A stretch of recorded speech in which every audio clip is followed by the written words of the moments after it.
My sister told paramedics I was faking, while my heart had actually stopped, and that moment changed everything between us.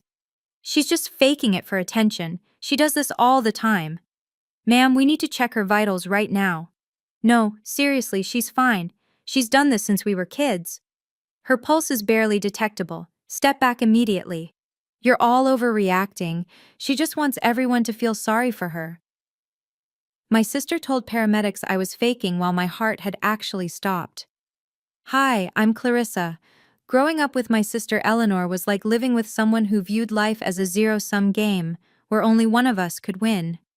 We were only 18 months apart, but the way our parents treated us, you'd think we came from different planets. Eleanor was the golden child, stunning, magnetic, always commanding every room she entered. I was quieter, more bookish, the dependable one who melted into the wallpaper while Eleanor dazzled under the spotlight. I didn't mind. Not really.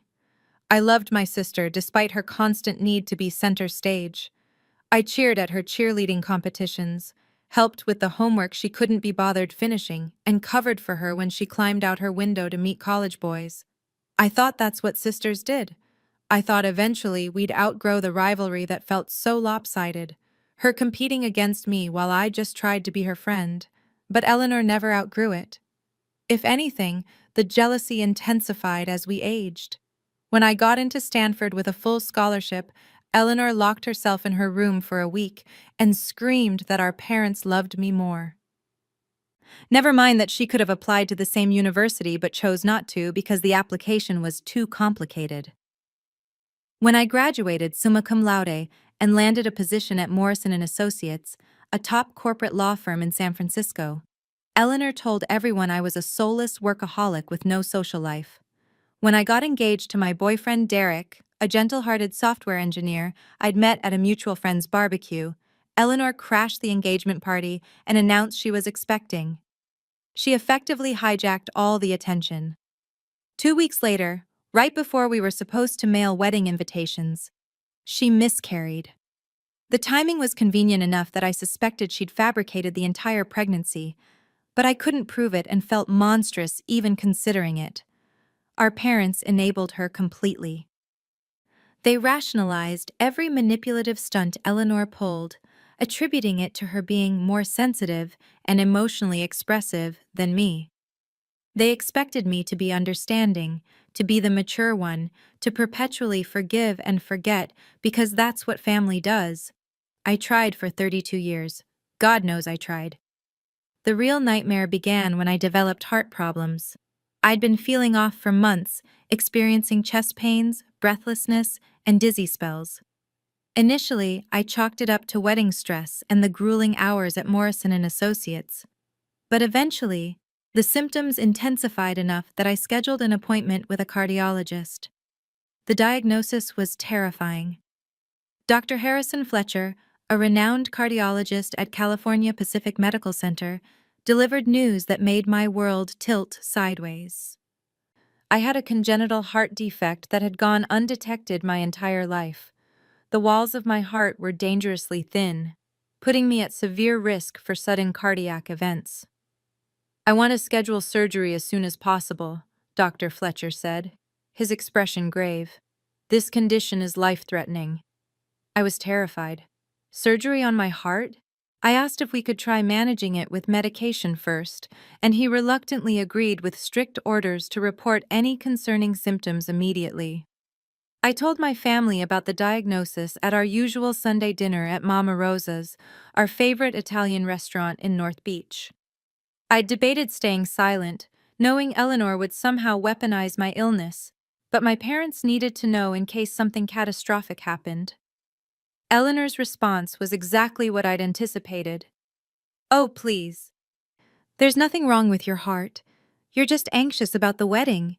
You always manufacture drama when attention isn't on you. I'm not manufacturing anything. I have test results. Dr. Fletcher showed me the echocardiogram. It's documented medical fact. Convenient timing, though, right? Eleanor's eyes flashed with contempt. Now everyone will fuss over poor Clarissa instead of focusing on anything else. What else is there to focus on? I asked, genuinely confused. She glared daggers at me. I found out later she'd just been terminated from her receptionist position at a dental office for chronic tardiness and hostile behavior. She'd planned to announce at dinner that she was taking time to discover her authentic self, expecting financial support from our parents. My health crisis demolished her plan. Over the following months, Eleanor made it her personal mission to convince everyone I was exaggerating or completely fabricating my condition. She'd roll her eyes whenever I mentioned feeling unwell. She'd make cutting comments about me being a hypochondriac desperate for sympathy. She told our extended family I was perfectly fine and just being theatrical. "She's always been like this," Eleanor would say. "Remember when we were kids and she'd fake stomach aches to skip school? This is identical, just more elaborate." I had never faked stomach aches. That had been Eleanor, actually. But apparently she'd rewritten history in her twisted version of reality. My wedding was scheduled for June at the Fairmont Hotel overlooking San Francisco Bay. Despite my health concerns, I was determined to go through with it. Derek offered to postpone everything, but I wanted to marry him. I wanted one perfect day where I was celebrated for the right reasons, where my life moved forward positively. Eleanor was a bridesmaid at our mother's insistence. I'd wanted to sidestep the inevitable drama of excluding her, so I reluctantly agreed, hoping she could be supportive for once in her life. Then came wedding week. Out-of-town guests flew in from Chicago, Boston, and Seattle. Final preparations accelerated, and despite trying to remain calm, I felt the stress physically.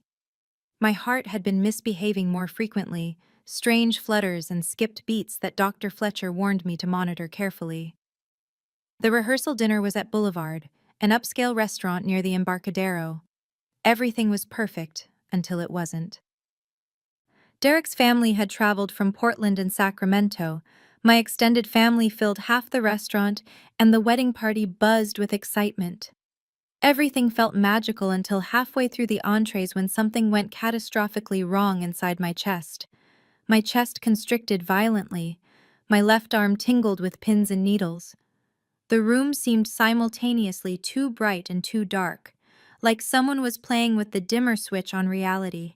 I tried taking deep breaths like Dr. Fletcher had taught me, but the sensation was escalating, not subsiding.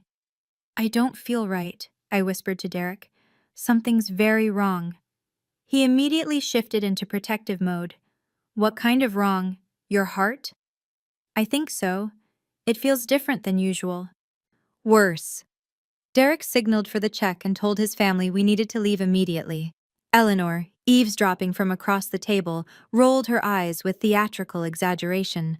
"Oh, here we go. Can't let anyone else have a pleasant evening, can we?" "Eleanor, not now," our mother said, but without any real conviction. We made it to the parking garage before I collapsed. One moment I was walking toward Derek's Tesla. The next I was on the concrete with no memory of falling. I could hear people shouting, feel hands touching me, but everything seemed distant and muffled, like I was underwater. Someone called 911. The paramedics arrived within 6 minutes, which Dr. Fletcher later told me was the only reason I survived. But those 6 minutes nearly killed me because of Eleanor.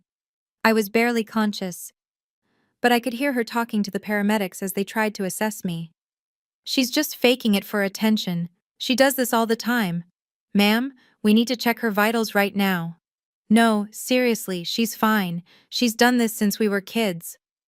One of the paramedics, a woman named Gabrielle, was attempting to find my pulse while her partner prepared emergency equipment.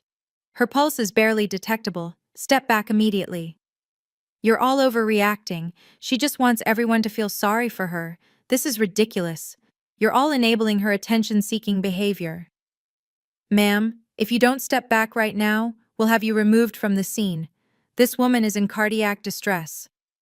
I tried to speak, to tell them I wasn't faking, but I couldn't form words. My vision was darkening around the edges, tunneling down to a pinpoint. I heard Gabrielle say something about losing my pulse entirely, felt the violent jolt of the defibrillator. Then nothing. I woke up in the ICU at California Pacific Medical Center 2 days later. Derek was asleep in a chair beside my bed, his hand holding mine. When he realized I was awake, he broke down crying with relief. "You died," he said, his voice cracking. "In the parking garage. Your heart stopped completely. They had to shock you 3 times to restart it. Then you crashed twice more in the ambulance. We almost lost you, Clarissa. We almost lost you." The full story emerged slowly, each detail more horrifying than the last. My heart had stopped in that parking garage. Complete cardiac arrest from the congenital defect finally failing catastrophically. The paramedics had initiated CPR immediately, but Eleanor had physically attempted to stop them. "She kept insisting you were faking," Derek said, his voice shaking with rage. "Even after they couldn't find a pulse, even after they started CPR, she was screaming at them to stop, that you were just performing for attention." Gabrielle, the paramedic, had to have 2 bystanders physically restrain Eleanor so they could work on me. "Where is she now?" "Your father took her home. The police wanted to charge her with interference with emergency services, but I asked them to wait until you woke up. I wanted you to decide how to handle it." Dr. Fletcher came in shortly after and explained what happened. My heart had completely stopped due to the defect causing a severe arrhythmia. Without immediate intervention, I would have died within minutes. The delay caused by Eleanor's interference, though brief, had been extremely dangerous. "Every second counts in cardiac arrest," Dr. Fletcher explained solemnly. "The paramedics reported they lost approximately 30 seconds to a minute dealing with someone insisting you were faking and physically trying to prevent treatment. That delay could have resulted in permanent brain damage or death. You're incredibly fortunate they recognized the severity immediately and didn't listen to her." Gabrielle visited me the next day. She wanted to check on me and needed to give a formal statement about what happened. "I've been a paramedic for 14 years, she said. "I've seen family members in denial before, but I've never witnessed someone so aggressively insist that a person in cardiac arrest was faking. Your sister tried to pull my partner away while he was doing chest compressions. She kept screaming that we were all falling for your performance. Even when we lost your pulse completely and you were clinically dead, she was still saying you were faking. I'm so sorry you had to deal with that. You have nothing to apologize for. But I need to know, did she have any reason to believe you'd fake a medical emergency? Any history of that behavior?" "No, never. She's accused me of faking before, but I've never actually faked anything. She just couldn't tolerate me getting attention." "Then I'm recommending the prosecutor move forward with charges. What she did was dangerous and potentially lethal. If we'd listened to her, if we'd hesitated even a moment longer, you wouldn't be here." The police charged Eleanor with interference with emergency services and reckless endangerment. My family was shocked. Our parents tried convincing me to drop the charges, insisting Eleanor had just been confused and frightened, that she didn't understand what was happening. But that wasn't true. The paramedics' body cameras captured everything. The footage showed Eleanor clearly understanding I was in medical distress, but insisting I was faking anyway. It showed her trying to physically prevent treatment. It showed her continuing to interfere even after I was clinically dead and being shocked with a defibrillator. She knew. She knew, I told my parents when they came to the hospital to plead Eleanor's case. She knew I was dying and she still told them I was faking. She literally tried to stop them from saving my life because she couldn't stand me being the center of attention. "She loves you," my mother insisted desperately. "She just made a mistake. A mistake that almost killed me. She watched me die and told the paramedics not to help me. That's not a mistake. That's attempted murder." My father flinched visibly at that word. "That's extreme, Clarissa." "Is it? What do you call standing between a dying person and the people trying to save them? What do you call actively preventing life-saving medical care? If those paramedics had listened to her, I'd be dead right now. Eleanor would have killed me because she was jealous of the attention I was getting for having a heart attack." They didn't have a response to that. They left. disappointed I wouldn't be the understanding, forgiving sister one final time. The case went to trial at the Superior Court of San Francisco.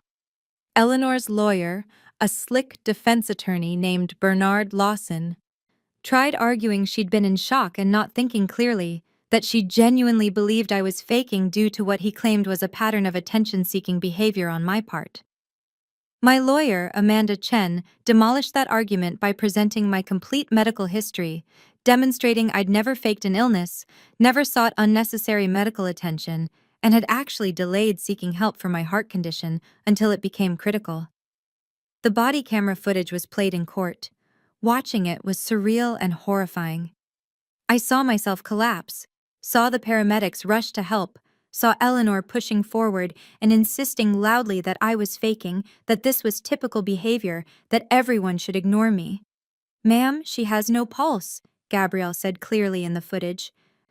"Then she's gotten really good at faking," Eleanor responded coldly. The courtroom was silent except for audible gasps. My mother was crying. My father looked devastated. The jury looked horrified. Gabrielle testified about having to have Eleanor physically restrained while they performed CPR and used the defibrillator. She explained how dangerous the delay had been, how every second mattered in cardiac arrest. "In my professional opinion," Gabrielle stated clearly, "if we had taken seriously the sister's claims that the patient was faking, Clarissa would have died. The defendant's actions directly endangered the patient's life by attempting to prevent emergency medical care for a person in cardiac arrest." The jury convicted Eleanor on both counts after deliberating for less than 3 hours. The judge sentenced her to 2 years in prison and 3 years probation, calling her actions shockingly callous and dangerous. "You stood by while your sister died and insisted she was faking," the judge said during sentencing. "You attempted to prevent trained medical professionals from saving her life. You prioritized your need for attention over your sister's life. You showed no remorse even after learning she'd been clinically dead. This court finds your behavior unconscionable." Eleanor screamed that it wasn't fair, that I'd always been the favorite. "This is just one more way you're making everything about you," Eleanor shrieked as security guards approached her. Security removed her from the courtroom while she was still screaming, but the criminal conviction was just the beginning of her consequences. The story went viral. "Sister tells paramedics dying sibling is faking," made headlines across the country. CNN, Fox News, MSNBC, everyone covered it. The body camera footage was released publicly as part of the court record, and millions of people watched Eleanor trying to prevent my resuscitation. She became infamous overnight. People recognized her on the streets of San Francisco and confronted her before she reported to prison.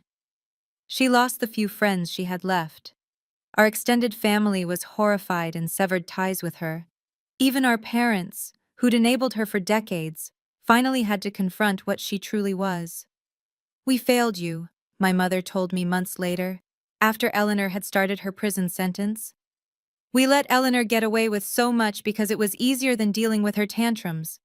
We made you be the understanding one, the bigger person. Over and over, we ignored how cruel she was to you, and it almost got you killed." It was the closest thing to an apology I'd ever received from her. My relationship with my parents has been strained since then. They want things to return to normal, but normal was them enabling Eleanor's abuse of me for 3 decades. I'm not interested in that normal anymore. I had the surgery to correct my heart defect. Dr. Fletcher said the cardiac arrest had actually made the surgery more urgent, but also provided them crucial information about exactly what was wrong. The surgery was successful, and my prognosis is excellent. Derek and I got married in a small ceremony at San Francisco City Hall after I recovered. We'd canceled the elaborate Fairmont wedding after everything that happened. Neither of us wanting to recreate that rehearsal dinner atmosphere. It was just us, 2 witnesses, and the officiant. It was perfect. My recovery, both physical and emotional, took considerable time. I had PTSD from the cardiac arrest and from knowing my sister had tried to let me die. Therapy helped tremendously. So did distance from my family and their expectations that I just forgive and move on. Eleanor served 18 months before being released on parole for good behavior. She tried to contact me immediately, sending letters about how she'd changed, how prison had helped her understand what she'd done, how she desperately wanted to rebuild our relationship. I didn't respond. I'd spent my entire life trying to have a relationship with someone who fundamentally resented me for existing. Someone who was so jealous and competitive that she'd rather see me dead than successful or happy. Someone who watched me die and felt annoyed that I was getting attention. There's no coming back from that. No amount of therapy or remorse can erase the fact that she tried to prevent people from saving my life. She chose her jealousy over my survival. That's not a mistake or a momentary lapse in judgment. That's who she is at her core. Eleanor has tried multiple times over the past 2 years to reconnect. She shows up at Morrison and Associates, forcing security to escort her out. She sends gifts I return unopened. She tells anyone who will listen that she's changed and I'm being cruel by shutting her out. But I was there. I heard her telling the paramedics I was faking while my heart had literally stopped beating. I saw the body camera footage of her trying to physically stop them from performing CPR. I know that if those paramedics had believed her, I would be dead. You don't come back from that. You don't rebuild a relationship with someone who chose their ego over your life. Eleanor lost everything. Her freedom, her reputation, her family relationships, and any chance of reconciliation with me. She's working minimum wage jobs at places like Target and Starbucks because her conviction makes her unemployable in most professional fields. She's alone because everyone who knows what she did wants nothing to do with her. Part of me feels guilty about that. The old Clarissa, the understanding sister, wants to forgive her. But then I remember lying on that parking garage concrete, hearing her tell trained medical professionals to ignore me while I was dying. I remember Dr. Fletcher telling me that if they'd hesitated even 30 seconds longer, I might have suffered permanent brain damage or death. She was willing to let me die rather than admit I was genuinely sick and needed help. That's not sisterly rivalry. That's not jealousy gone too far. That's sociopathic. Derek and I are happy now. We bought a beautiful Victorian house in Noe Valley. I'm still at Morrison and Associates, recently making junior partner. My heart is healthy. We're talking about starting a family, though Dr. Fletcher wants to monitor me closely through any pregnancy given my medical history. Sometimes I see Eleanor from a distance, at the grocery store or walking down Market Street. She always looks at me with this expression of longing and resentment mixed together. She wants forgiveness, but she also still resents me for existing, for being successful, for being happy. I don't engage. I turn and walk the other direction. My parents still hope we'll reconcile someday. They invite both of us to Thanksgiving and Christmas, hoping we'll magically heal our relationship over turkey and pie. I've stopped attending their holiday gatherings. I host my own now, with Derek's family and the friends who supported me through everything. People ask me sometimes if I'll ever forgive her, if family isn't worth a second chance, and I tell them the truth. If your sibling had tried to prevent paramedics from saving your life because they thought you were faking a medical emergency, could you ever forgive them? Or would attempted interference with your life-saving care be an unforgivable betrayal that ended the relationship permanently? Most people get quiet when I put it that way, because the answer is obvious. Some betrayals are too fundamental to forgive. Some actions reveal someone's core character so completely that there's no path forward. Eleanor tried to let me die. That's not something you come back from. That's not something I'll ever forgive. And I'm finally, after 32 years, at peace with that decision.